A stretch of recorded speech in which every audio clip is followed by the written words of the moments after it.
이사야서 10장 말씀 오늘 우리가 함께 읽었는데요.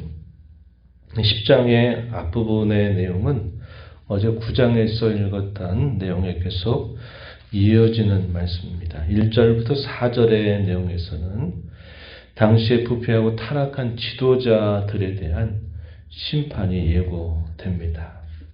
그들의 손에 피가 가득한 모습에 대하여 신랄하게 책망하시는 말씀 주어지고요. 그들에 대한 하나님의 심판이 분명히 임하게 될 것이다 라는 말씀이 전해집니다. 그리고 5절부터 쭉 마지막까지 주어지는 말씀의 내용은 하나님께서 당시에 큰 세력을 얻어가고 있는 이 아수르를 하나님이 진노의 막대기로 사용하실 것에 대하여 말씀을 하시게 됩니다. 하지만 아수르 사람들은 그것을 알 리가 없죠. 하나님은 그들의 마음, 그들의 모든 행실들을 주장하셔서 그 일들을 하나님 백성에게 하실 것을 말씀하지만 아수르의 생각은 전혀 다른 생각을 가지고 있어요. 그 생각을 보게 되면 그들이 얼마나 하나님 앞에 진노를 부르던 태도를 가지고 있는가 하는 것을 보게 됩니다. 그래서 그 아수르에 대한 하나님의 작정, 이스라엘 백성들에 대한 하나님의 작정이 어떻게 차이가 있는가 하는 내용들을 쭉 소개를 해주는 말씀이 이제 끝까지 주어지게 됩니다. 앞부분 한번 가서 보실까요? 10장 1절 2절 한번 가서 보시기 바랍니다. 불의한 법령을 만들며 불의한 말을 기록하며 가난한 자를 불공평하게 판결하여 가난한 내 백성의 권리를 박탈하고 과부에게 토색하고 고아의 것을 약탈하는 자 화가 있을 것이다. 이렇게 말씀합니다.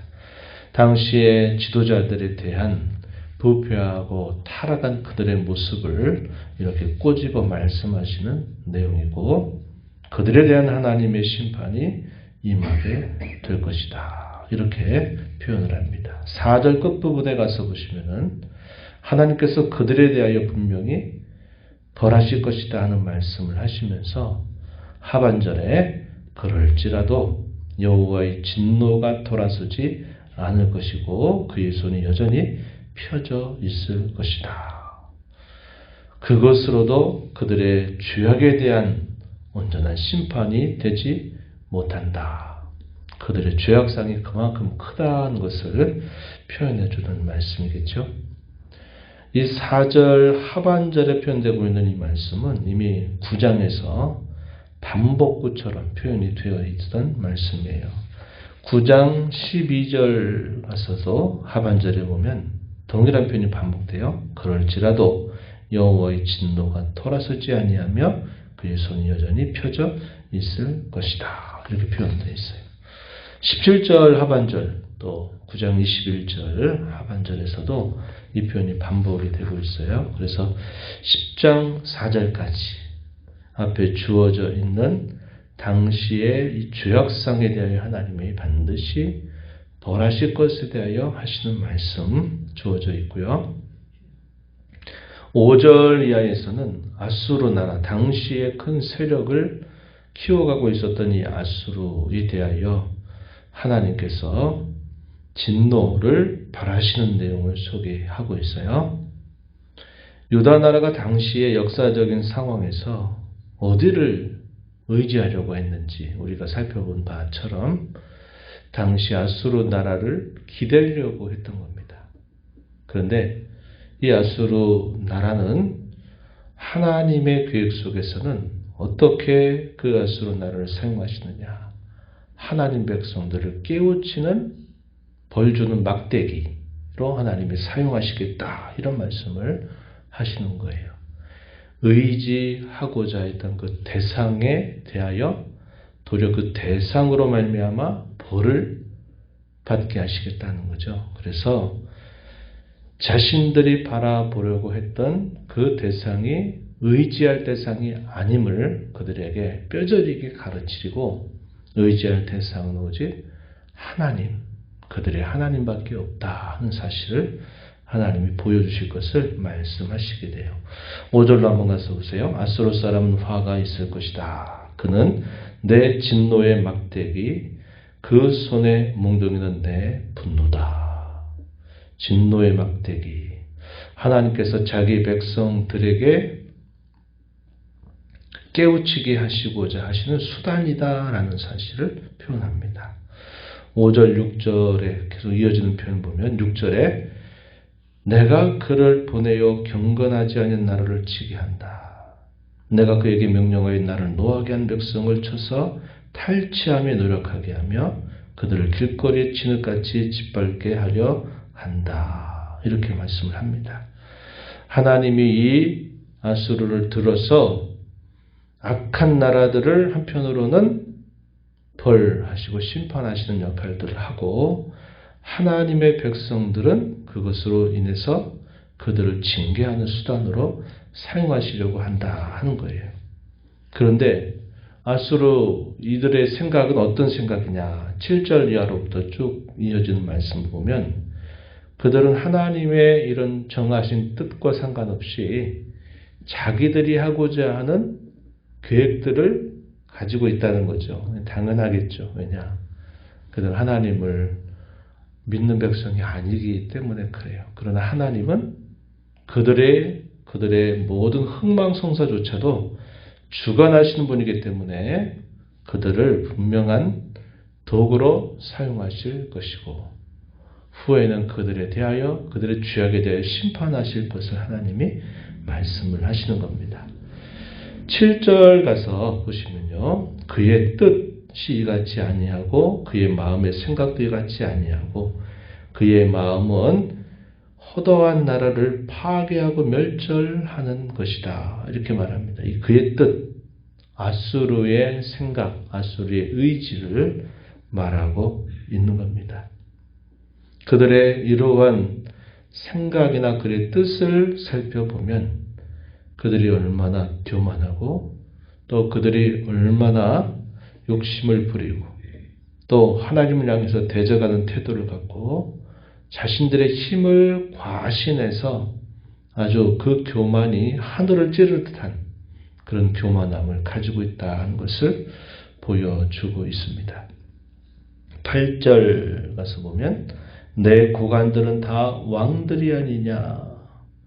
무슨 말입니까? 아수르 나라의 직급이 높은 자들은 다른 나라들에게 있어서는 왕들이다. 이렇게 말하는 거예요. 이게 교만한 거죠. 예를 들어 우리나라의 몇 급 되는 공무원이나 이런 사람들이 다른 나라에서는 대통령이다. 이런 식으로 말하는 거니까 그게 대단히 교만한 거죠. 교만한 태도를 취하고 있고. 또 욕심을 부리죠. 9절 보면 갈로는 갈그미스와 같지 아니하며 하마스는 아르밧과 같이 아니하며 사마리아는 다메섹과 같이 아니하냐. 이방에 있는 나라들을 마치 자기 땅처럼 아주 대하고 있는 그 욕심이 대단히 크다는 걸 보여줘요. 10절에 내 손이 이미 우상을 섬기는 나라들에 미쳤다. 이방의 다른 나라들을 막 삼키고 하니까 자신들의 힘에 대하여 이렇게 아주 확신하고 교만을 보이는 태도를 가지고 있는 겁니다. 그러면서 사마리아뿐만 아니라 예루살렘도 다 내가 그렇게 할 수 있다. 11절에 보면 그렇게 말하죠. 내가 사마리아와 그의 우상들에게 행함같이. 사마리아 북이스라엘 나라의 수도죠. 예루살렘 남유다의 수도입니다. 이스라엘 백성들이든 유다 백성들은 다 상관없다. 이런 태도를 가지고 있는 거죠. 또 그들의 힘에 대해서 과신합니다. 13절 가서 보면 나는 내 손의 힘과 내 지혜로 이 일을 행하였나니 나는 총명한 자라. 14절에 내 손으로 열국의 재물을 얻은 것은 새 보금자리를 얻은 것 같고 온 세계를 얻은 것은 내 벌이 나를 주음 같았다. 이렇게 표현을 합니다. 이런 태도들이 대단히 교만한 태도를 가지고 있는 거예요. 하나님이 그들의 이러한 죄악과 교만, 이들의 과욕, 하나님의 백성들을 멸시하는 일들에 대하여 하나님은 분명히 그들을 심판하겠다 하시는 말씀을 전하시는 겁니다. 15절 말씀, 읽었던 말씀을 가서 보면 도끼가 어찌 찢는 자에게 스스로 자랑하겠느냐, 톱이 어찌 켜는 자에게 스스로 큰 죄 하겠느냐. 이게 무슨 말입니까? 도끼, 하나님이 들어 사용하고자 하는 수단이 앗소르를 하는 말, 표현하는 말이죠. 도끼가 어찌 찍는 자에게 주권을 가지신 하나님을 향해서 스스로 자랑하겠고, 톱이 어찌 켜는 자에게 큰 채 하겠느냐. 이는 막대기가 자기를 드는 자를 움직이라는 것과 같고, 몽둥이가 나무 아닌 사람을 들려 한 것과 같다. 이건 말이 안 될 일이다 하는 겁니다.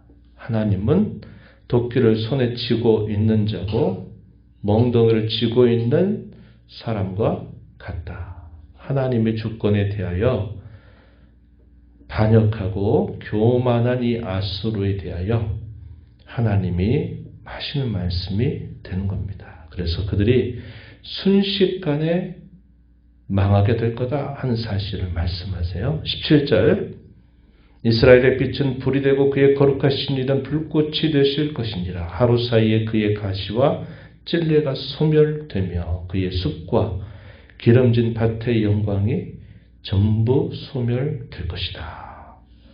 그 상태에 대하여 19절에 아이라도 능히 계수할 수 있을 정도로 그렇게 망하게 될 것에 대해서 표현을 해주고 있다는 겁니다. 이런 일이 있게 될 때 어떠한 반응이 있게 될까? 20절 이하에 보면 그날에 이스라엘의 남은 자 야곱 족속의 피난한 자들이 다시는 자기를 친 자를 의지하지 않을 것이다. 자기를 친 자, 이방 나라죠. 가까이는 앗수르죠. 또 나중에 가면 바벨론을 또 의지하고 이런 식의 태도에 대하여 그들이 깨닫고 돌아서게 될 것을 말하는 겁니다. 이스라엘의 거룩하신 이 여호와를 진실하게 의지할 것이다. 하나님께로 돌아올 것이다. 이렇게 표현을 합니다. 그러나 남은 자들이 돌아오게 될 것이다. 이렇게 말씀을 하시는 거예요.